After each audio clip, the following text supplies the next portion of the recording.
The Prince of Preachers.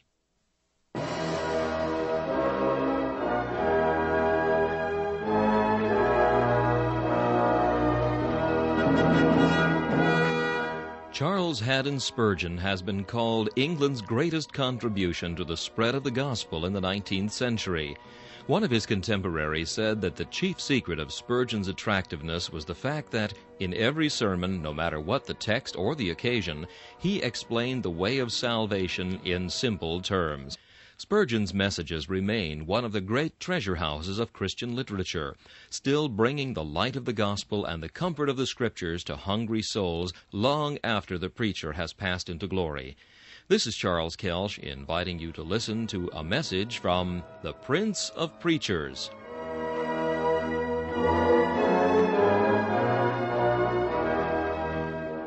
C.H. Spurgeon preached this message on February 6, 1859, at the Music Hall of the Royal Surrey Gardens. It is entitled, Hypocrisy. The text is found in Luke chapter 12 and verse 1. Beware ye of the leaven of the Pharisees, which is hypocrisy. This age is full of shams. Pretense never stood in so eminent a position as it does at the present hour. There be few, I fear, who love the naked truth.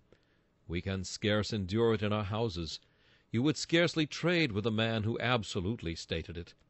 If you walked through the streets of London, you might imagine that all the shops were built of marble, that all the doors were made of mahogany and woods of the rarest kinds.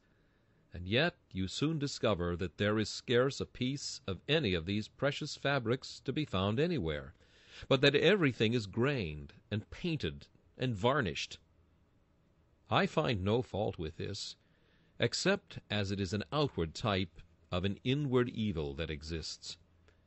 As it is in our streets, so is it everywhere. Graining, painting, and gilding are at an enormous premium. Counterfeit has at length attained to such an eminence that it is with the utmost difficulty that you can detect it. The counterfeit so near approacheth to the genuine that the eye of wisdom itself needs to be enlightened before she can discern the difference. Specially is this the case in religious matters. There was once an age of intolerant bigotry, when every man was weighed in the balance, and if he was not precisely up to the orthodox standard of the day, the fire devoured him.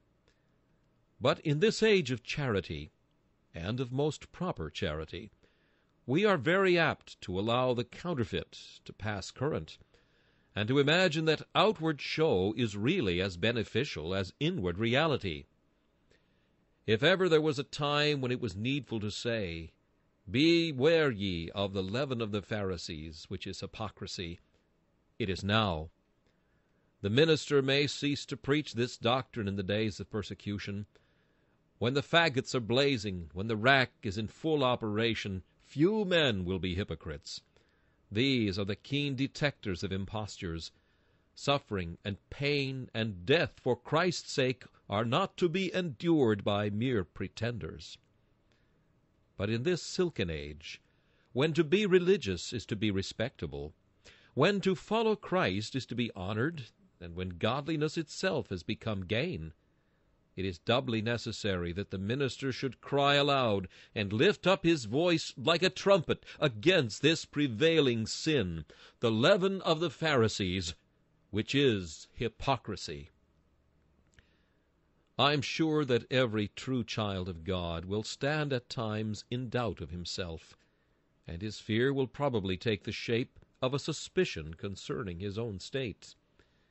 He that never doubted of his state, he may, perhaps he may, too late.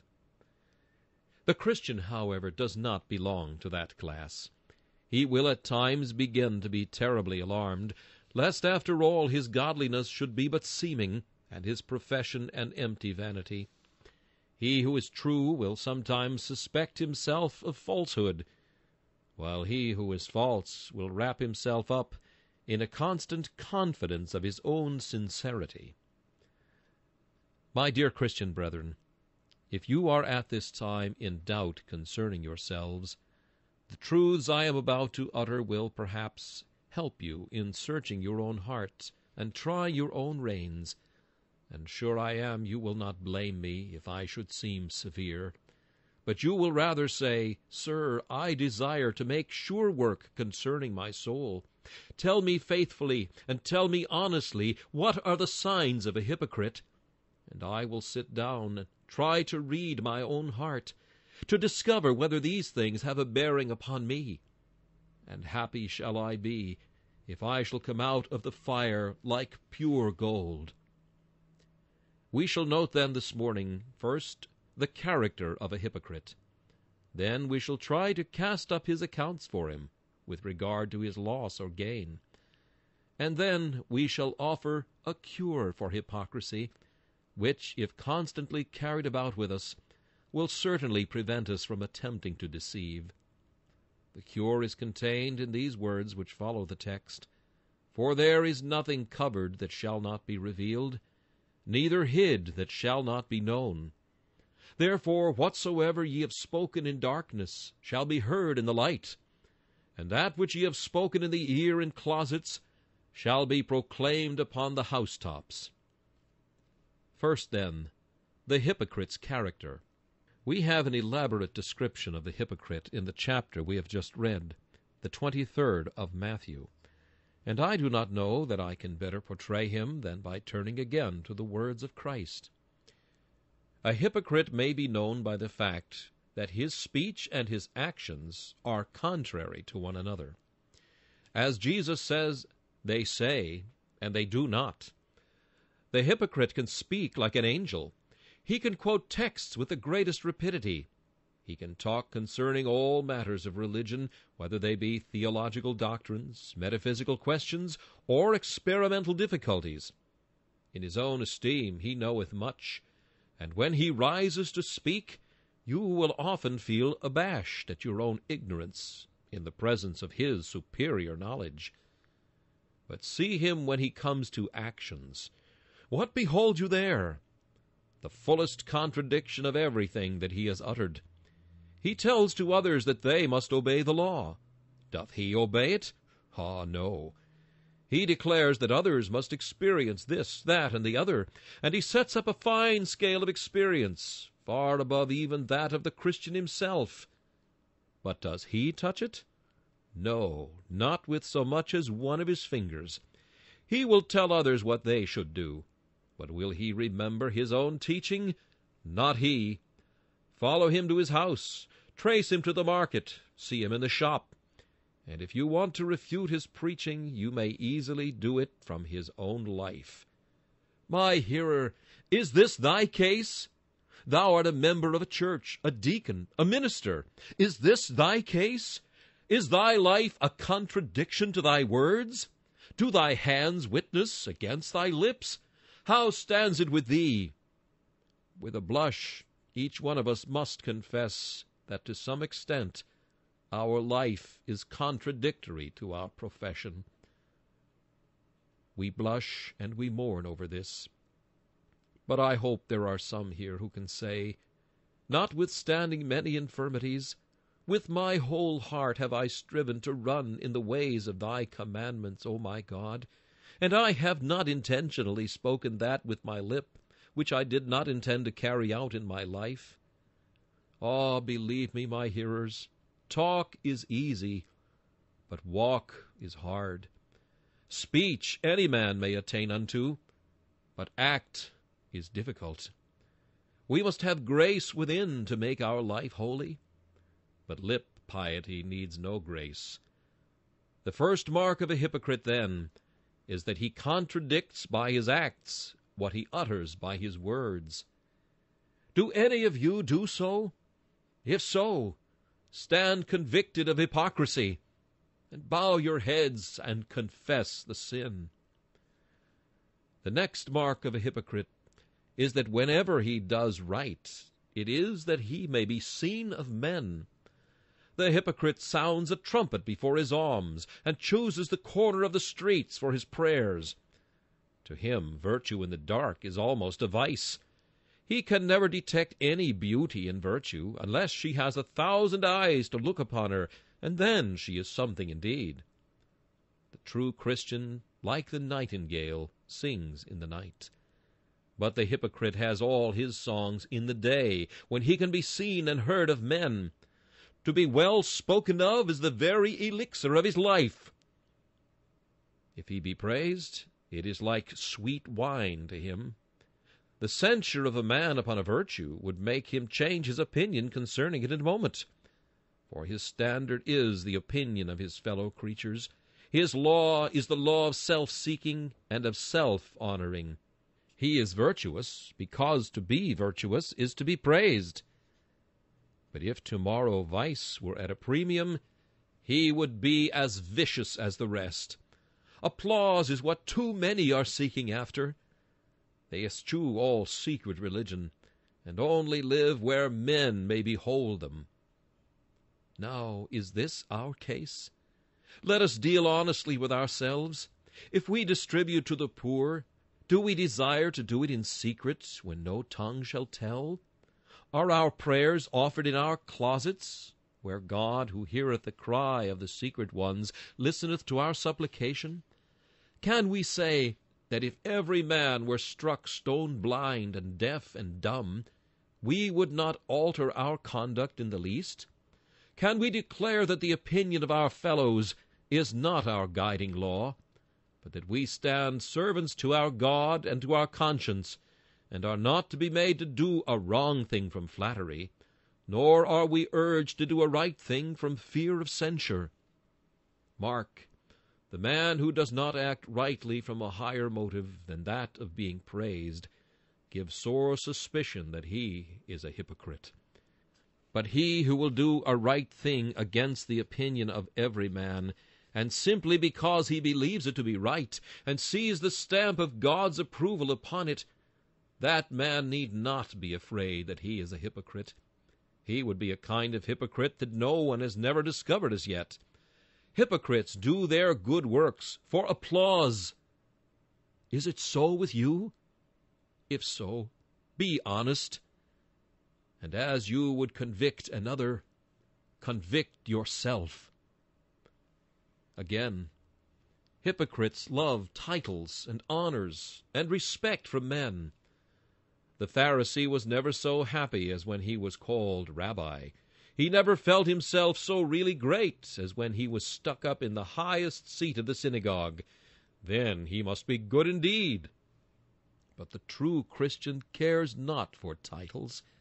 It is one of the marks of Christians that they have generally taken names of abuse to be their distinctive appellations. There was a time when the term Methodist was abusive. What did those good men say who had it so applied to them?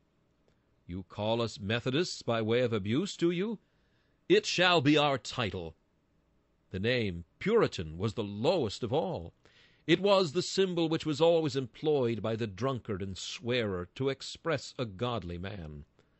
Well, says the godly man, I will be called a Puritan.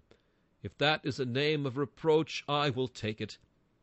It has been so with the Christian all the world over. He has chosen for himself the name which his enemy has given him in malice. Not so the hypocrite. He takes that which is the most honorable. He wishes always to be thought to belong to the most respectable sect, and to hold an office in that sect which will confer upon him the most honorable title. Now can you say from your inmost soul that in religion you are not seeking for honors or titles, but that you can tread these beneath your feet, and want no higher degree than that of a sinner saved by grace, and no greater honor than to sit at the feet of Jesus and to learn of him? Are you willing to be the despised followers of the carpenter's son, as were the fishermen upon the lake? If so, methinks you have but little hypocrisy in you. But if you only follow him because you are honored by men, farewell to the sincerity of your religion. You are unmasked, and stand before the face of this congregation an acknowledged hypocrite. There was another evidence of an hypocrite which was equally good, namely, that he strained at a gnat and swallowed a camel. Hypocrites in these days do not find fault with us for eating with unwashen hands, but they still fix upon some ceremonial omission. Sabbatarianism has furnished hypocrisy with an extremely convenient refuge. Acts of necessity done by the Christian are the objects of the sanctimonious horror of Pharisees, and labors of mercy and smiles of joy are damning sins in the esteem of hypocrites, if done upon a Sunday. Though our Father worked hitherto, and Christ worked, and though works of kindness and mercy and charity are the duty of the Sabbath, yet if the Christian be employed in these, he is thought to be offending against God's holy law. The slightest infringement of that which is a ceremonial observance becomes a great sin in the eye of the hypocrite. But he, poor man, who will find fault with you for some little thing in this respect, straining at a gnat, is the man you will find cheating, adulterating his goods, lying, puffing, and grinding the poor. I have always noticed that those very particular souls who look out for little things, who are always searching out little points of difference, are just the men who omit the weightier matters of the law. And while they are so particular about the tithe of mint and anise and cummin, whole loads of tithe wheat are smuggled into their own barns. Always suspect yourself when you are more careful about little than about great things. If you find it hurts your conscience more to be absent from the communion than to cheat a widow, rest quite assured that you are wrong. The thug, you know, thinks it a very proper thing to murder all he can. But if a little of the blood of his victim should stain his lips, then he goes off to the priest and says he has committed a great sin. The blood has been upon his lips. What must he do to get the sin forgiven? There are many people of the same class in England. If they should do anything on a Good Friday or on Christmas Day, poor souls, it is awfully wicked. But if they should be lazy all the 6 days of the week, it is no sin at all. Rest ye assured that the man who strains at a gnat, but yet swallows the camel, is a deceiver. Mark you, dear friends, I like you to strain at the gnats. I have no objection to that at all. Only do not swallow the camel afterwards. Be as particular as you like about right and wrong. If you think a thing is a little wrong, it is wrong to you. Whatsoever is not of faith is sin. If you cannot do it, believing yourself to be right in not doing it, though another man could do it and do right, yet to you it would not be right. Strain the gnats. They are not good things in your wine. Strain them out.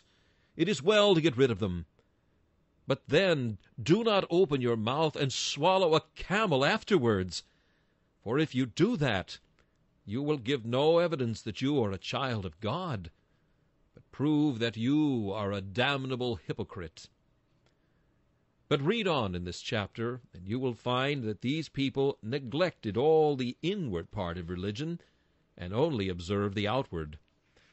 As our Savior said, they made clean the outside of the cup and platter, but within they were full of extortion and excess. There are many books which are excellently bound, but there is nothing within them. And there are many persons that have a very fine spiritual exterior, but there is nothing whatever in the heart. Do you not know some of them? Perhaps if you know yourself, you may discover one. Do you not know some who are precisely religious, who would scarce omit attending a single means of grace, who practice the ritual in all its forms and all its ceremonies, who would not turn aside as much as a hair's breadth from any outward command? Before the world they stand as eminently pious, because they are minutely attentive to the externals of the sanctuary. But yet they are careless of the inward matter. So long as they take the bread and wine, they are not careful about whether they have eaten the flesh and drunk the blood of Christ. So long as they have been baptized with water, they are not careful whether they have been buried with Christ in baptism unto death. So long as they have been up to the house of God, they are satisfied. It is nothing to them whether they've had communion with Christ or not. No, they are perfectly content so long as they have the shell without looking for the kernel. The wheat may go where it pleases. The husk and the chaff and the straw are quite sufficient and enough for them. Some people I know of are like inns, which have an angel hanging outside for a sign, but they have a devil within for a landlord. There are many men of that kind. They take good care to have an excellent sign hanging out. They must be known by all men to be strictly religious. But within, which is the all-important matter, they are full of wickedness. But I have sometimes heard persons mistake this matter. They say, "Ah, well, poor man, he is a sad drunkard, certainly, but he is a very good-hearted man at bottom." Now, as Rowland Hill used to say, that is a most astonishing thing for a man to say of another, that he was bad at top and good at bottom. When men take their fruit to market, they cannot make their customers believe, if they see rotten apples at the top, that there are good ones at the bottom. A man's outward conduct is generally a little better than his heart. Very few men sell better goods than they put in the window. Therefore, do not misunderstand me.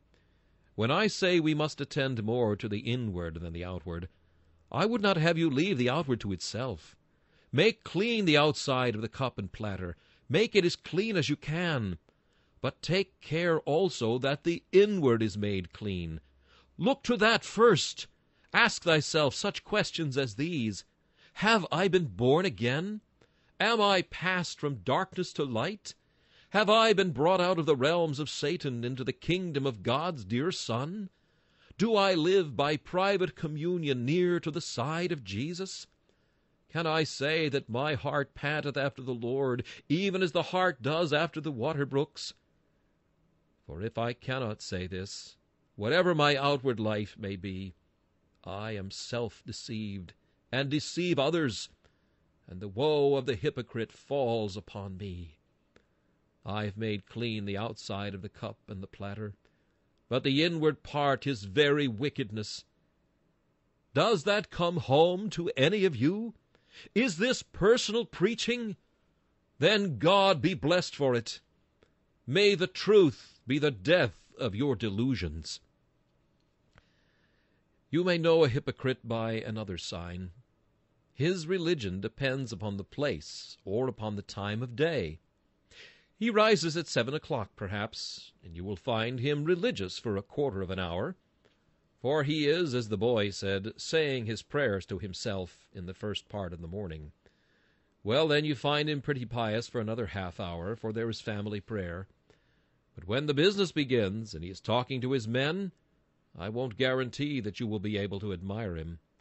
If one of his servants has been doing a little something amiss, you will find him perhaps using angry and unworthy language.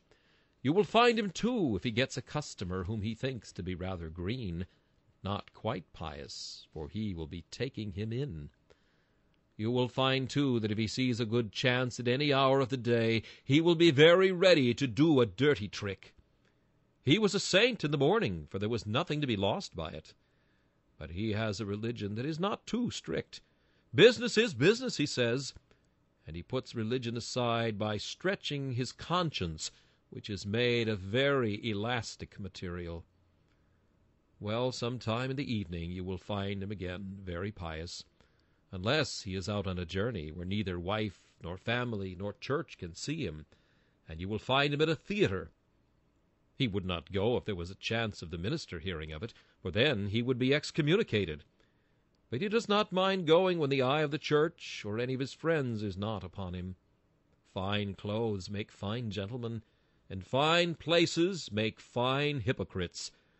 But the man who is true to his God and to his conscience is a Christian all day and all night long, and a Christian everywhere.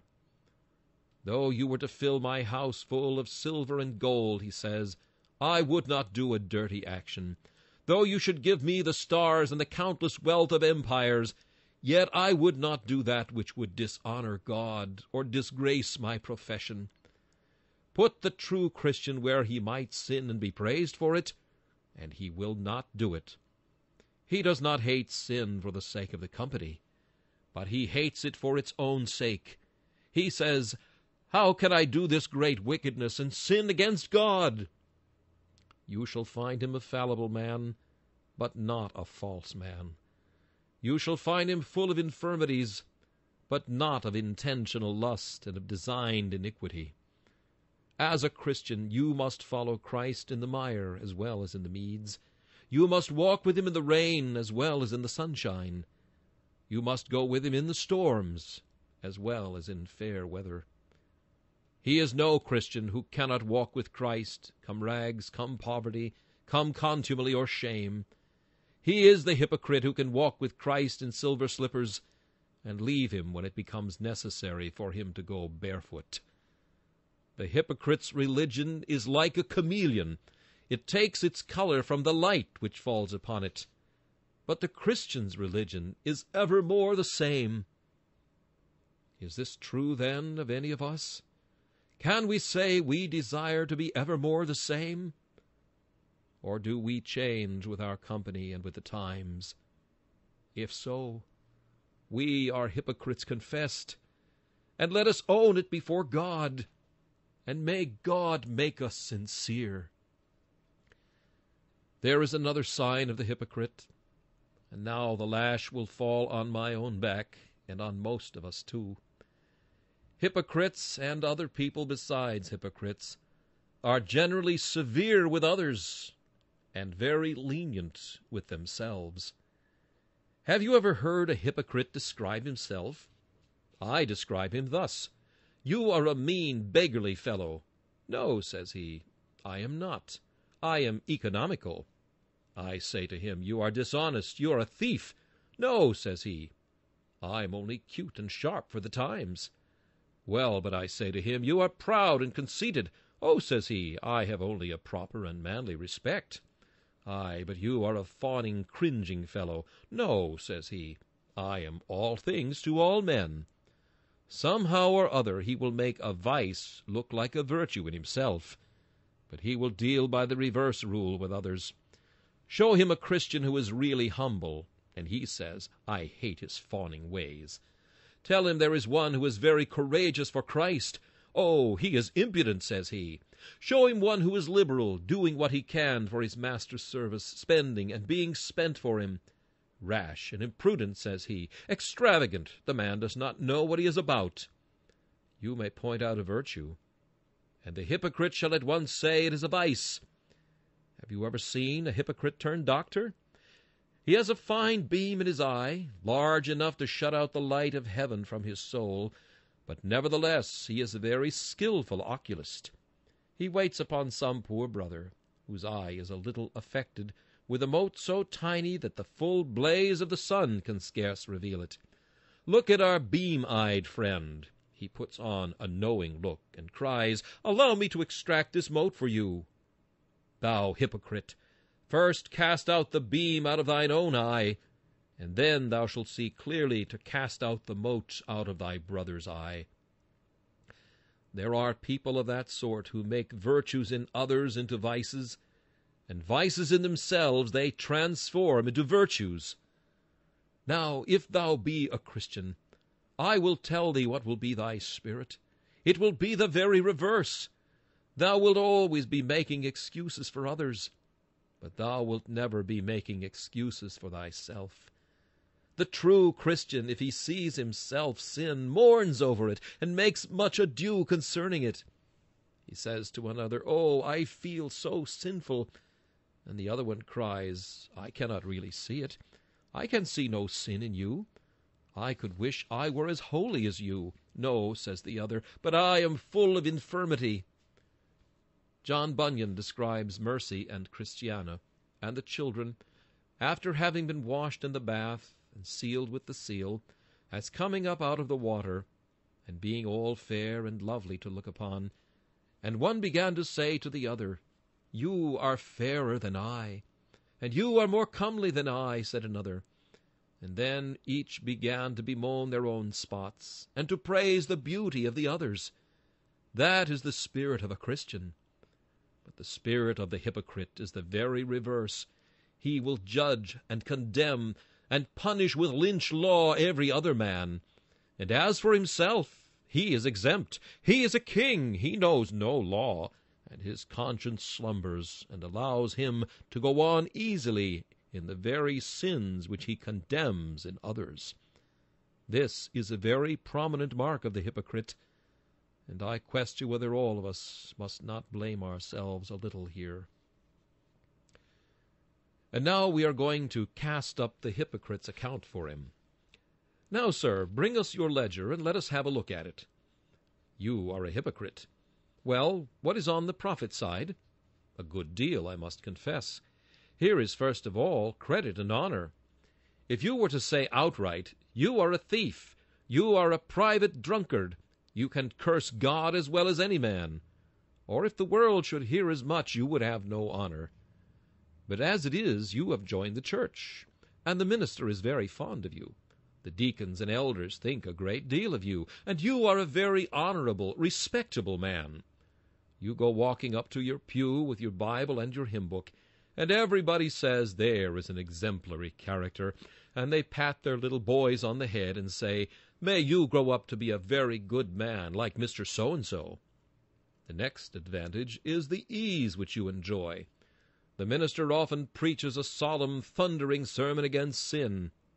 You get off all that. You are not a sinner, are you? Not at all. Who would suspect you? You are one of the brightest of the saints. It is almost a pity you were not one of the 12. There was one amongst them almost as good as yourself, and his end will probably be yours.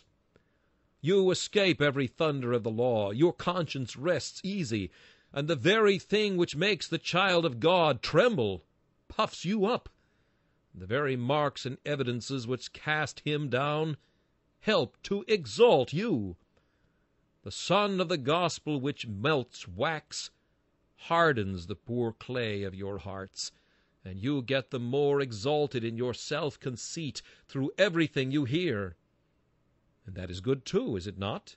Very much in your favor, certainly. And then there is another thing. How nicely your shop has prospered through it. That, perhaps, is part of the bargain which you like the best. Ever since you have made a profession of religion, have not those who go to your church and chapel traded with you? You would not have gone on half so well if you had been suspected to be what you really are. But because of that fine cloak of yours, that fine garment of hypocrisy, how nicely you have prospered. What a nice little round sum you've been able to lay by, have you not? All that is the bright side again. And besides that, what honors have you not received in the church? Are you not made a deacon or an elder? Aye, perhaps a minister too. How pleasant that is! And you puff yourself up, and you feel satisfied. Oh, what a good man am I! Other people think I am, therefore I must be. It is true I devour the widow's house. It is true I am not very particular about what I do. Nevertheless, the minister, the elders, the deacons think me good. The whole church applauds me. They cannot all be mistaken. Surely I must be a special saint. That is your profit side of the account. What about the other side? I think we shall be able to strike a balance that will not be much in your favor, sir. In the first place, I see a black item down here. Some of the people of the world do not think quite as much of you as you imagine. The poor widow does not give you much of a character. You will have to be very careful, sir, or your base deeds will come out. The very first item I see down here is a fear that your hypocrisy will be discovered. It would take you only half as much trouble to be an honest man as it does to be a deceiver. A man who is in the habit of speaking truth need not mind how he opens his mouth, nor where. But a man who lies should be very careful, and have a very good memory, and recollect all he has ever said before, lest he should trip himself. So it is with you, my friend. Your religion is a Sunday religion, and you have to be very careful so as to make Monday dealings hold their tongues, and Sunday dealings crow as loud as they can. Hard work! I would not stand in your place to have all the trepidation and fear of discovery which so often comes upon you. No, I would sooner be a worldling than I would have the fear that constantly haunts you, lest you should stand ashamed before the church by your base iniquity being discovered. But I see something worse than this. Here is a constant disquietude of conscience. Hypocrites may seem as if they were at ease, but they cannot really be. The Christian who is true to God and is really his child can sometimes say, I know that Jesus has taken away my sin.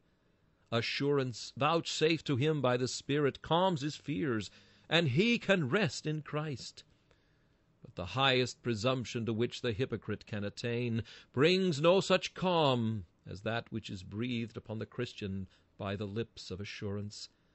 He can go to his bed, nay, he can go to his tomb in peace. But the hypocrite is afraid of a shadow, and fleeth when no man pursueth. And last of all, Mr. Hypocrite, I see an item here which you usually forget. It is this, that despite of your profession, God abhors you. And if there is one man more than another who stinks in the nostrils of Jehovah, it is such as thou art, thou miserable pretender.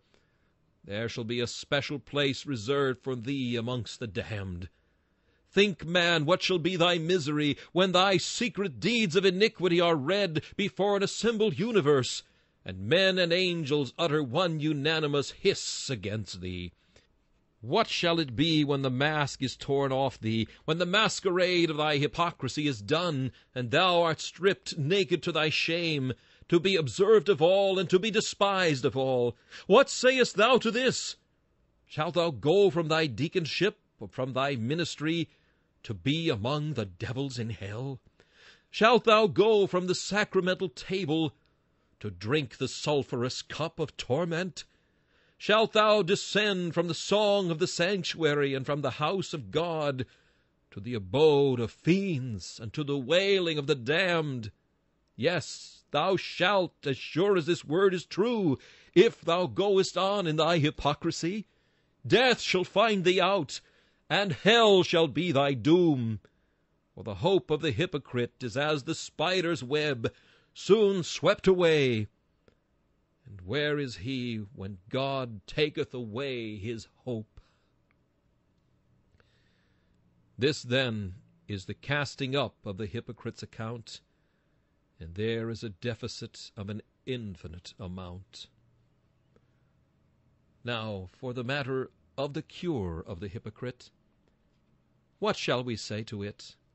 Oh, my friends, I feel that in thus speaking of the hypocrite, I have tried to speak severely, but I have not been able to reach the heart as I could wish, because it is a mark of human nature that this is the last sin of which we really suspect ourselves, and yet one into which it is most easy to fall. Often do I fall on my knees in an agony of doubt, and cry, Lord, make me sincere. If I be deceived, undeceive me. I do not think that any Christian will live long without some such seasons of anguishing self-examination. Let me put it to you today. Let no one exempt himself. You may have been professing Christians for many years, and yet you may have been hypocrites. Remember, there was a hypocrite among the apostles. So may there be among the ministers of Christ. There have been deceivers among the apostolic churches. How much more may we expect them among us? Do not look around to find them out. It is God's business, not yours, to find out hypocrites. But look at yourselves to see whether you are not one. Drive along the other day in the wind, I observed a great branch fall just in front of me. I remarked that it was rotten, and wondered within myself how long that might have been upon the tree, and yet have been rotten after all. Then I thought, oh, if the wind of persecution were to sweep through the church, should I fall off like a rotten branch? Would not many of my hearers fall off? They have been united to Christ professedly for a long time, and have spoken for him, perhaps preached for him. But if the time of trial, which shall try the earth, should come upon us again, how many of us would stand? O my hearers, do not be content to take your religion at second hand. Let it not be a superficial work. Do not think that because you have seen me and have seen my elders, and we have admitted you into the church, you are therefore all right. We have been deceived many times. It is not hard work to deceive a kind heart. I have looked into the eyes of some, and have tried to read their very soul, and yet I have misjudged. I have seen tears in their eyes while they have made a profession of Christ, and yet they have been deceivers after all, and I have been very grossly taken in. In fact, the more kind-hearted a man is, the more will human nature endeavor to impose upon him. I am certain I have used the utmost diligence to weed out of my church those whom I have suspected of hypocrisy, and greater diligence shall yet be used. But oh, do deal with yourselves, I beseech you. I will not send you to hell blindfolded if I can help it. I do not wish to be in error myself, and God forbid that I should suffer you to be deceived. Oh, if you be not true Christians, away with your profession altogether. If it be not sound work, down with it. Better to see the house tumble now, than let it stand till the rain descends, and the floods come, and the winds beat upon it in the dread eternity of the future. Oh, no. I would rather send every heart home uncomfortable than let the hypocrite sit down at ease. I would rather wound the child of God than to allow the hypocrite to escape. But now, the cure for the hypocrite. What shall we do to cure ourselves of any hypocrisy that may exist among us? Let us recollect that we cannot do anything in secret, even if we try. The all-seeing God, apprehended in the conscience, must be the death of hypocrisy. I cannot try to deceive when I know that God is looking at me. It is impossible for me to play double and false when I believe that I am in the presence of the Most High, and that He is reading my thoughts and the secret purposes of my heart. The only way in which the hypocrite can play the hypocrite at all is by forgetting the existence of God. Let us therefore recollect it.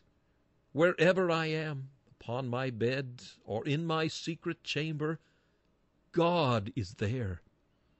There is not a secret word I speak in the ear of a friend, but God hears it. Do I seek out the most private part of the city for the commission of sin? God is there. Do I choose the shadow of night to cover my iniquity? He is there, looking upon me. The thought of a present deity, if it were fully realized, would preserve us from sin. Always looking on me, ever regarding me. We think we are doing many things in secret, but there is nothing concealed from Him with whom we have to do. And the day is coming when all the sins that we have committed shall be read and published. Oh, what a blush shall crimson the cheek of the hypocrite when God shall read the secret diary of his iniquity. Oh, my fellow professors, let us always look upon our actions in the light of the great outreading of them in the day of judgment. Pause over everything you do and say, "Can I bear to have this sounded with a trumpet in the ear of all men?" Nay, take a higher motive and say, "Can I endure to do this, and yet to repeat the words, 'Thou, God, seest me'? Ye may deceive men, and deceive yourselves, but God ye cannot, God ye shall not. Ye may die with the name of Christ upon your lips, and men may bury you in sure and certain hope of a glorious resurrection. But God shall not be deceived, neither by your profession, nor by men's opinion. He shall put you in the scales, And if you be found wanting, he shall cry, Away with him! He shall wring you, and if you have not the ring of the pure coin of grace, he shall nail you down forever as a counterfeit. He shall strip the mask off you. Virtue is most adorned when unadorned the most.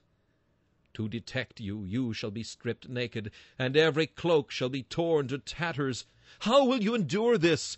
Will ye dig into the depths to hide yourselves? Will ye plunge into the sea to find a way of escape? Will ye cry for the rocks to hide you, and the mountains to fall upon you? In vain shall you cry. The all-seeing God shall read your soul, shall discover your secret, shall reveal your hidden things, and tell the world that though you did eat and drink in his streets, though you preached his name, yet he never knew you.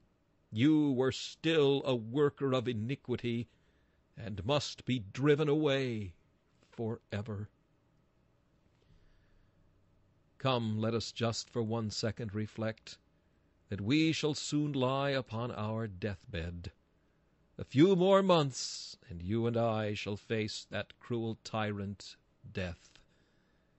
It will be hard work to play the hypocrite then, when the pulse is faint and few, when the eye strings break, when the tongue is cleaving to the roof of your mouth. It will be in vain to try hypocrisy then.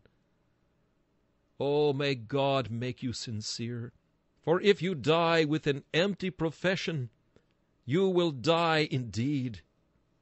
Oh, of all deaths, methinks the most awful is that of the hypocrite. And after death, for him to lift up his eyes and find himself lost, and forever. Oh, make sure work of it. May God give you true grace and true faith, and may we all meet in heaven. This is our earnest prayer, through Jesus Christ our Lord. Amen. This sermon, Hypocrisy, was preached by Charles Haddon Spurgeon on February 6, 1859. This is Charles Kelsch inviting you to join me again for another message from the Prince of Preachers.